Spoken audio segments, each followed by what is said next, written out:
Assalamualaikum warahmatullahi wabarakatuh. Apa kabar rekan-rekan semuanya? Wabil khusus rekan-rekan yang menanti seleksi P3K 2024. Berikut kita ada informasi baru Bapak Ibu. Tidak menunggu PP, jadwal P3K akan segera diumumkan dan disampaikan kepada seluruh non-ASN yang terdata di database diwajibkan untuk login. Walaupun rekan-rekan tidak ada formasi, rekan-rekan akan tetap diangkat menjadi P3K meskipun hanya paruh waktu. Bagaimana info lengkapnya, ikuti video ini sampai selesai.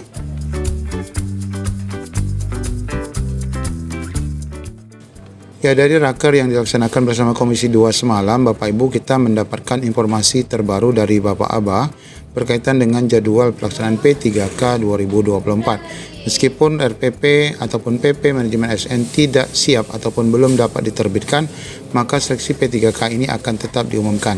Nah, ini sudah juga dibahas di laman CPNN berkaitan dengan info resmi jadwal pendaftaran P3K yang mana tidak menunggu PP manajemen ASN. Nanti di akhir video kita akan dengarkan pernyataan Pak Aba. Menjelang pendaftaran P3K 2024, Kemenpan RB menyebutkan surat nomor sekian yang ditujukan kepada Kepala Biro Kepegawaian yang berada di instansi daerah. Surat ini merupakan tindak lanjut dari kegiatan sosialisasi kebijakan P3K.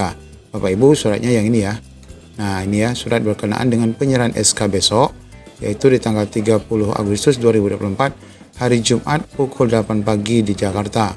Di mana tindak lanjut itu adalah penyerahan surat keputusan Menpan RB tentang penetapan kebutuhan P3K tahun 2024 yang akan dilaksanakan 30 Agustus 2024. Nah, terkait jadwal pendaftaran, info terbaru disampaikan Bapak Aba adalah dia mengatakan tahapan pengadaan P3K akan tetap dimulai pada September mendatang. September-Oktober untuk pengadaan P3K, kata Pak Aba dalam raker yang dihadiri Menpan RB dan Kepala BKN. Nah, sebagaimana kita ketahui bahwa hanya 3 Permen PAN RB yang diterbitkan sebagai aturan untuk pelaksanaan P3K dan tidak menunggu PP manajemen. Pada kesempatan itu, Menpan Azwar Anas menjelaskan bahwa pemerintah tetap mengupayakan penyelesaian non-ASN atau honorer melalui 3 peraturan saja, yaitu Kemenpan RB 347, 348, dan 349. Dan tentu saja ini mengacu pada Undang-Undang Nomor 20 Tahun 2023. Namun Bapak Ibu tidak mengacu pada PP karena di sini juga Pak Azwar Anas mengatakan permohonan maaf karena PP manajemen ASN belum bisa diterbitkan. Nah, bagi Bapak Ibu yang termasuk pada database PKN ataupun yang masih aktif bekerja, di sini Pemda dihimbau untuk dapat mengumpulkan seluruh ASN yang mana tujuannya adalah untuk supaya Bapak Ibu diperintahkan melakukan login. Mari kita baca. Menjelang P3K 2024, Kemenpan RB mendorong seluruh Pemda mengumpulkan semua pegawai non-ASN. Deputi Bapak Aba mengatakan langkah tersebut perlu dilakukan agar seluruh honorer bisa ikut seleksi P3K. Kita dorong Pemda untuk mengumpulkan non-ASN agar bisa ikut seleksi, kata Aba pada raker tersebut. Aba menjelaskan bahwa meskipun jumlah formasi yang disediakan tidak sebanding dengan jumlah honorer, tetapi semua non-ASN punya kesempatan ikut mendaftar. Yang aktif bekerja tetap diberikan kesempatan untuk ikut tes. Dan apa yang disampaikan oleh Bapak Aba itu sebanding dengan apa yang sudah kita bahas juga berkaitan dengan kesimpulan hasil raker semalam, yaitu berkaitan dengan nomor 2 dan nomor 3. Di mana yang nomor 2 ada 1,7 juta ini nanti akan dibagi 2, di mana non-ASN yang nanti mendaftar dan ada formasinya ini otomatis menjadi full time, sedangkan rekan-rekan yang mendaftar tetapi tidak ada formasi ataupun formasinya kurang, maka ini akan diangkat menjadi paruh waktu. Nah, di poin ketiga ini Bapak Ibu sebenarnya menjadi revisi pada Kemenpan RB 347, di mana di sini diperbolehkan bagi Bapak Ibu yang tidak aktif lagi maksimal 2 tahun untuk dapat mendaftar. Padahal di dalam Kemenpan RB 347 ini hanya membolehkan rekan-rekan yang aktif saja yang dapat mendaftar.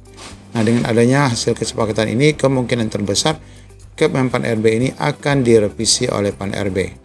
Jadi sekali lagi kita pesankan bagi Bapak Ibu yang ada atau tidak formasinya, silakan tetap buat akun login pada hari H nanti sehingga Bapak Ibu dapat dijadikan ASN full time. Kalaupun tidak ada, maka Bapak Ibu akan tetap menjadi P3K meskipun paruh waktu. Berikut kita dengarkan pernyataan langsung dari Bapak Aba. Karena harus sesuai dengan regulasi, maka Kementerian PAN RB menyiapkan regulasi-regulasi ini di awal, Pak. Ya. Dan sesuai dengan PP 11 memungkinkan Kementerian PAN RB dalam hal ini Menteri PAN mengeluarkan regulasi terkait dengan penyelesaian tenaga non-ASN. Ditambah dengan penguatan dari Undang-Undang 20 2023. Nah, kebijakan ini tentunya fokus kita karena yang lebih besar itu guru dan nakes dan itu menjadi kebutuhan dasar, tentunya ini menjadi prioritas. termasuk juga penyelesaian tenaga non-ASN yang memang sudah dimandatkan oleh Undang-Undang 20 2023. Nah, kalau kita lihat dari data non-ASN BKN ini, tentunya dari 2,3 juta itu 571.000 itu sudah menjadi PNS dan P3K. Tersisa itu 1,7 dari data non-ASN.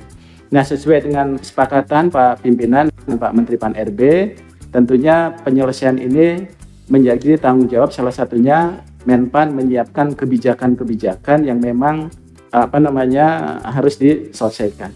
Dan koordinasi ini juga kami sudah koordinasikan dengan Pusat, Kemendikbud, Ristek, Kemenkes, dan sebagainya. Walaupun formasi tadi yang disampaikan bahwa tidak penuh, namun secara kebijakan ada 4 prioritas yang dilakukan, Pak.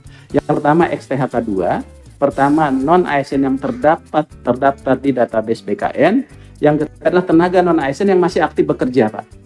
Jadi yang aktif bekerja itu tetap diberikan kesempatan untuk mengikuti tes.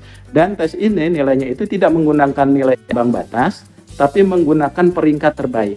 Sehingga yang harus kita dorong itu adalah pemerintah daerah supaya mengumpulkan tenaga non-ASN-nya yang aktif bekerja untuk bisa mengikuti seleksi P3K tahun 2024. Ini dasar-dasar hukumnya ini sudah kita siapkan, karena kalau kita menunggu di RPP itu, kami khawatir ini tidak ada payung hukum untuk penyelesaian tenaga non-ASN, Pak. Walaupun tadi kami sepakat arahan Pak Pimpinan seharusnya ada di dalam,